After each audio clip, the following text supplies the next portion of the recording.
வண்டி போறது மக்கள் எனக்கு இங்க மனுஷங்களே அதாவது ஒரு யாரையுமே நான் பார்க்க மாட்டேன். ஒரு வண்டி சத்தம் கூட கிடையாது. நீங்க ஒரு பின்ன கீழே போட்டீங்கனாலும் உங்களுக்கு வந்து அந்த சவுண்டு கேட்கும்.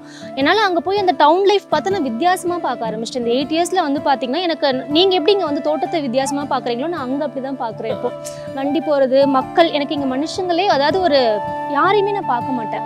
எனக்கு ஒரு காசிப் பேசுறதுக்கோ பக்கத்தில் போய் இந்த குறைகளை சொல்கிறதுக்கோ என்னை பற்றி நீ அப்படி பண்ணுற இப்படி பண்ணுற அப்படின்னு கிடையாது. எல்லாருமே வெளியிலேருந்து பார்க்கும்போது இந்த பொண்ணுக்கு என்ன காடு தோட்டம்லாம் இருக்குது, விவசாயம் பேக்ரவுண்ட், அதனால என்ன வேணாலும் பண்ணலாம் அப்படின்னு நினச்சாலும் ஒரு பொண்ணா ஒரு 1 இயர் வரைக்குமே நான் வந்து ஒரு மருமகளா பொண்ணா அப்படிங்கிறத விட ஒரு மருமகளா நான் ரொம்பவே நிறைய விஷயத்தை வந்து ஃபேஸ் பண்ணேன் அப்படின்னு தான் சொல்லணும். ஏன்னா ஸ்டார்டிங்கில் வந்து பார்த்தீங்கன்னா நான் ரொம்ப கெஞ்சி கேட்டேன். அந்த இடத்த எனக்கு கொடுக்கறதுக்கு முன்னாடி சும்மா கிடந்த ஒரு இடத்த ஒரு 3 சென்ட் அதை நான் உங்களுக்கு காமிக்கிறாங்க இருக்கு. அந்த 3 சென்ட்டை வந்து நான் ஒரு 8 மாசமா போராடினேன். எனக்கு மண்ணு கொட்டி அதை வந்து எனக்கு நல்லா கொடுங்க. ஏன்னா நம்ம அதை வந்து வீடியோஸா வந்து ஒருத்தவங்களை என்கரேஜ் பண்ண காமிக்கும் போது அதை நான் பெஸ்ட்டாக கொடுக்கணும். அதை பார்த்து 4 பேர் உள்ள நாளைக்கு கீரை தோட்டம் போடுறாங்க, வீட்டுக்கு தேவையான காய் போடுறாங்கன்னா அது பெர்ஃபெக்டா இருக்கணும். அது மட்டும் நிஜமாவே நான் அவ்வளோ கெஞ்சி 8 மாசம் போராடி தான் நான் வந்து அந்த இடத்த வாங்கினேன். அதை வந்து எனக்கு பெஸ்ட்டாக வச்சிருக்கேன். உங்களுக்கு அதை காமிக்கிறேன். அதை ஃபுல்லாக ஒரு சின்ன ஒரு 2 சென்ட்ல வந்து எப்படி நம்ம கொடி வகை எல்லாம் போடலாம், கீரை போடலாம், அதை நான் ஒரு 10 vlog-ஆ கூட அதில் போட்டிருப்பேன். எனக்கு அது வந்து பெஸ்ட். அதனோட பெஸ்ட்டை பார்த்துட்டு இப்போ என்னோட ஹஸ்பண்டே பார்த்தீங்கன்னா ஒரு 14 சென்ட் அடுத்த கட்டமா நீ வந்து இதை பண்ணு, வெளியில காய் வந்து சேல் பண்ணலாம் நம்மளும் கொஞ்சம் அப்படின்னு சொல்லிட்டு ஃபுல் சப்போர்ட்ல வந்து எனக்கு அவர் பண்ணி கொடுக்குறாரு. வேற ஒரு பேக்ரவுண்ட்ல இருந்து வந்து பொண்ணு சிந்திக்கிறதையும் தாண்டி செயல்படுத்துறதுங்கிறது வந்து ரொம்ப கஷ்டமான ஒரு விஷயம். அது வந்து எல்லாத்துக்கும் இப்போ போய் சேருது. அதையும் நீங்க பண்ணிட்டு இருக்கீங்க உங்க யூடியூப் சேனல் மூலமா. சும்மா ஏதோ ஒரு vlog போட்டோம், நாங்க இங்க போனோம், நாங்க அங்க போனோம், இந்த நகை வாங்கணும், அந்த நகை வாங்கணும்.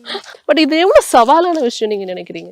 ஏன்னா இப்ப நார்மலா நான் தோட்டத்துல வேலை செய்யறதை விட எனக்கு அந்த யூடியூப்ல வந்து அந்த வீடியோ வந்து அந்த இன்ஃபர்மேஷனை கரெக்டா கொண்டுட்டு போய் சேர்க்கணும் அப்படிங்கிறதுல நிறைய விஷயங்கள் பேக்ரவுண்ட்ல வந்து நான் ஒர்க் பண்ற மாதிரி தான் இருக்கும். ஏன்னா நம்ம சாதாரணமா நம்ம எடுத்தோன்னு கொடுத்துட முடியாது. ஏன்னா ஒவ்வொரு வேலையும் பாத்தீங்கன்னா கிட்டத்தட்ட என்னுடைய தேன் வாழை இந்த வாழைத்தோப்பு எல்லாம் பாத்தீங்கன்னா ஸ்டார்டிங்ல நம்ம நடவு பண்ணதுல இருந்து 12-13 மாசம் வரைக்கும் என்னோட வீடியோ எடுத்திருப்பேன்.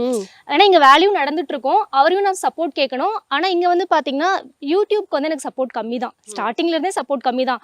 ஏன்னா உண்மை என்னன்னா விவசாயம் பண்றவங்களால வந்து பாத்தீங்கன்னா வீடியோ போடுறது கஷ்டம். விவசாயம் பண்றவங்களால வீடியோ வந்து கண்டிப்பா போட முடியாது. என்னோட ஃபுல் சப்போர்ட் வந்து அத்தை மாமா. அத்தையெல்லாம் காலையில மஞ்சள் போடுறதுக்கு மம்முட்டி எடுத்தாங்கன்னா சாயந்தரம் வரைக்கும் வேலை செய்வாங்க. லேடி தான் செய்வாங்க. அவ்வளோ ஒரு போல்டான விவசாயம் பேக்ரவுண்ட் தான். தாத்தாக்கு வந்து 90, மாமாக்கு 70, இவர் வந்து 30+. இந்த 3 ஜென்ரேஷனும் பாத்தீங்கன்னா இந்த காட்டுக்குள்ள மட்டும்தான் இருக்கும். நிறைய பேர் வந்து பார்த்துட்டு நாங்கள் 1 ஏக்கர் வாங்கியிருக்கோம், 2 ஏக்கர் வாங்கியிருக்கோம்னு சொல்லும்போது அவங்களுக்கு வந்து அது ஒரு பெருமையா தானே ஃபீல் பண்ணுவாங்க. ஓகே ஏதோ ஒரு மாற்றமும் நிகழ்ந்து இருக்கு, ஏதோ ஒன்று பண்றாங்க அப்படின்னு அவங்களுக்கு ஒரு நம்பிக்கை வந்து இப்போ அந்த ஸ்டேஜ்ல நான் தாண்டி வந்துட்டேன். இன்னைக்கு வந்து நான் இவ்வளோ போல்டா பேசுறேன் அப்படின்னா அந்த ஸ்டேஜ்லாம் தாண்டி வந்து இன்னைக்கு நான் இங்க நிக்கிறேன். அந்த விதையை போடுறது வந்து அது கொஞ்சம் கொஞ்சமா வளர்ந்து வந்து ஒவ்வொரு ஸ்டேஜா வருது. நீங்க ஓவராலா வந்து பாத்தீங்கன்னா நம்ம அந்த வீடியோவா எடுத்து பார்க்கும்போது அது வேற லெவல்ல ஃபீல் இருக்கும்.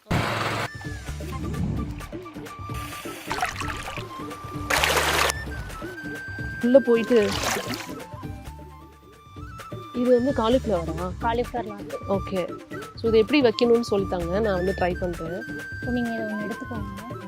அப்படியே வந்துடும். ஓ சரி சரி. தேங்காய் மஞ்சள் கோகனட் காய் தான், அதனால ஈஸியாக நமக்கு வந்துடும். ஓகே. இப்போ எடுத்தீங்க ஈஸி தான், ரொம்ப ஈஸி தான். இதை எடுத்தீங்கன்னா சைடில் வச்சுட்டு வரணும். ஓகே. நான் இந்த சைடில் வைக்கிறேன், நீங்கள் அந்த அதுக்கு இந்த சைடில் வச்சுட்டு போகலாம். நல்லா இங்கே ஏற்றி உள்ள அப்படியே அழுத்தி விட்டீங்கன்னா அவ்வளோதான். அதுக்காக தான் தண்ணி விட்டு